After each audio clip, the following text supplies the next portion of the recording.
धीरे धीरे बेसमेंट में पानी कई फीट तक भर गया।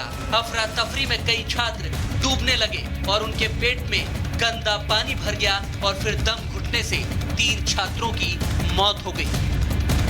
और ये सब हुआ उस इलाके में जो सीएम केजरीवाल के घर और विधानसभा से महज करीब 9 किलोमीटर दूर है, लेकिन वहां खुलेआम नियमों का मखौल उड़ाया जाता रहा और कोई देखने वाला नहीं था।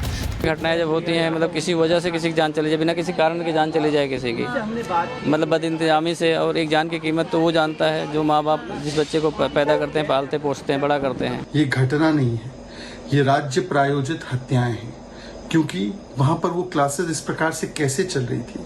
भ्रष्टाचार के कारण इस प्रकार के अवैध कृत्य और एक्टिविटीज चल रही है और इसका खामियाजा हमारे बच्चे भविष्य अलग अलग हिस्सों से आए हैं उनको भरना पड़ रहा है। जबकि दिल्ली और एमसीडी दोनों जगह पर आम आदमी पार्टी की सरकार है।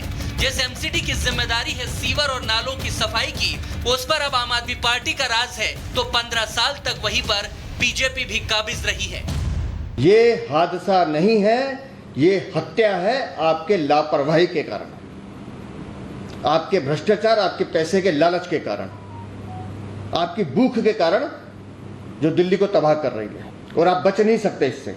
इस्तीफा दें, नहीं तो जनता आपको नीचे उतार के फेंकेगी। इल्लीगल तरीके से या प्रॉपर्टी को मिसयूज कर अगर ऐसे कोचिंग सेंटर्स बेसमेंट में चल रहे हैं तो उन पर कार्रवाई होगी, और साथ ही अगर कोई अधिकारी जिम्मेदार होगा उस पर भी सख्त से सख्त कार्रवाई होगी। क्या एमसीडी से पूरे सर्टिफिकेशन डॉक्यूमेंटेशन थी, ये सब सवालों के जवाब हमें नहीं मिले हैं।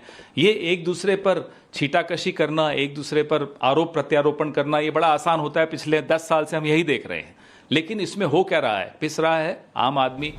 पिछले हफ्ते ही पटेल नगर में पानी भरने के बाद करंट लगने से एक छात्र की मौत हो गई और अब डूबने से 3 छात्रों की जान चली गई। इससे पहले भी दिल्ली में आग लगने से कोचिंग सेंटर में ऐसे हादसे हो चुके हैं। चाइल्ड केयर सेंटर में भी कई नवजातों की जिंदगियां खत्म हो गई, यानी जाने जा रही हैं, लेकिन लापरवाह सिस्टम सो रहा है और नेता सियासत में व्यस्त हैं। आज दिल्ली के ग्राउंड जीरो से महाभारत में इसी सोते सिस्टम की क्लास लगाएंगे। Bureau report, Republic Bharat. और आज महाभारत ग्राउंड जीरो से मेरे साथ जो मेहमान जुड़े हैं, आज राजनीति नहीं, आज सिर्फ सवाल उस सिस्टम से, और हम सॉल्यूशन जानना चाहते हैं। जवाब नहीं चाहिए हमको समाधान चाहिए। जवाब देके आप निकल जाएंगे, लेकिन समाधान पर आपको ध्यान देना होगा, क्योंकि आज यहाँ सैकड़ों की संख्या में छात्र इकट्ठे हैं और केवल दिल्ली के नहीं बल्कि अलग अलग जगहों से जैसे जैसे छात्रों को जानकारी मिल रही है वो यहाँ पर पहुंच रहे हैं ये जानने के लिए कि आखिर आज समाधान क्या मिलने वाला है 3 छात्रों की जान जाने के बाद। मेरे साथ जो मेहमान जुड़ रहे हैं परिचय करा दूं, लेकिन उससे पहले आपको दिखा दूं कि मेरे चारों तरफ वो तमाम छात्र हैं जो यहाँ पर लंबे समय से तैयारी कर रहे हैं। कुछ ऐसे जो फाइनल एग्जाम देने वाले हैं, कुछ ऐसे जो प्राइमरी एग्जाम, प्री एग्जाम देने के लिए यहाँ पर पहुंचे हुए हैं। अगर शुरुआत में वो ऐसे हादसों को देखते हैं तो डर भी बैठता है उनके मन में। जो मेहमान मेरे साथ है, बता दूं आपको कि शाजिया इल्मी भारतीय जनता पार्टी की प्रवक्ता मेरे साथ जुड़ रही हैं। वेद भूषण जी है, फॉर्मर एसीपी दिल्ली, यहीं से मेरे साथ जुड़े हैं ग्राउंड जीरो से ही। और शाजिया इल्मी भी इस वक्त ग्राउंड जीरो पर ही मौजूद है, थोड़ी सी दूरी पर है मुझसे, लेकिन वो यहाँ स्टूडेंट से मिलने के लिए आई है। लेकिन स्टूडेंट लगातार बाइकआउट कर रहे हैं कि कोई भी पॉलिटिकल व्यक्ति नहीं चाहिए, वो लोग चाहिए जो समाधान दे सके। मेरे साथ थोड़ी देर में राम कुमार पाल जुड़ेंगे, स्टूडेंट काउंसलर है, मुंबई से साथ में जुड़ेंगे। इसके अलावा संजय मिश्रा राजनीतिक विश्लेषक यहीं से मेरे साथ जुड़े हुए हैं ग्राउंड जीरो से।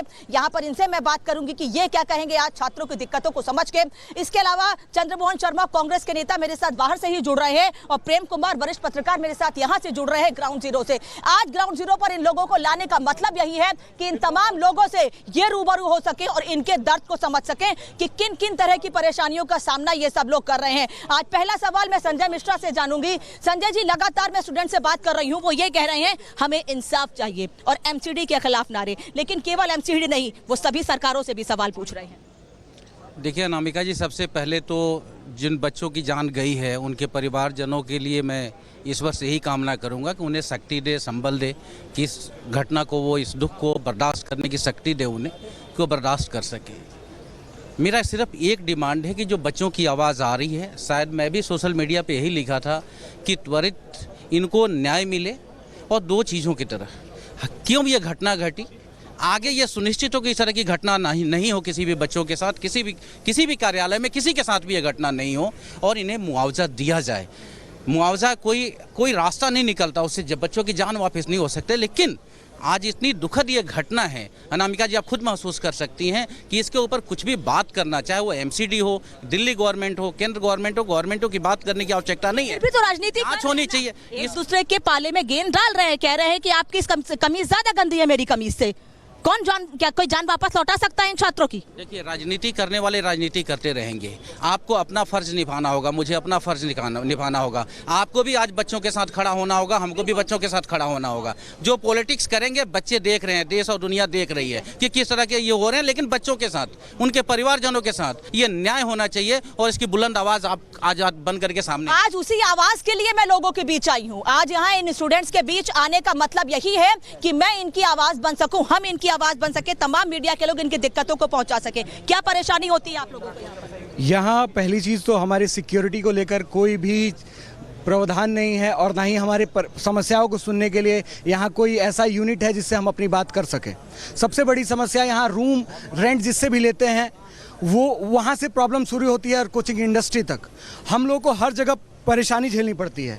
आज 30-35 लड़के फंसे हैं मैम। आपने तीन मैं मीडिया में देख रहा हूँ कि हर आदमी 3 कोट कर रहा है, पता नहीं क्यों कर रहा है, ये नेक्सास पूछना है। मैं ये जरूर जानना चाहूँगा कि 30 से ज़्यादा स्टूडेंट थे, वो भी जो लड़का निकला है उसने बयान दिया है, उसके बाद भी मीडिया हमेशा ये कह रही है 3 डेड बॉडी 3 बॉडी। आपके बीच आए सर कि आप सच्चाई बता सकेंगे। 30-35 स्टूडेंट थे, लाखों की फीस ली जाती है ये कह के कि इंफ्रास्ट्रक्चर बड़ा बढ़िया है, हमारे यहाँ ज्यादा सुविधा मिलेगी उनके यहाँ से आपको, लेकिन ये सुविधा है मैम। इसीलिए तो मैं कह रहा हूँ सारे के सारे ऐसे हैं। ये राव स्टडी सर्कल की बात नहीं है। आप वाजीराम में चले जाइए, क्लासरूम जो 400 की स्ट्रेंथ है 600 स्टूडेंट बैठाते हैं। अगर स्टैम्पीड हो जाए वहाँ तो बच्चा निकल नहीं पाएगा।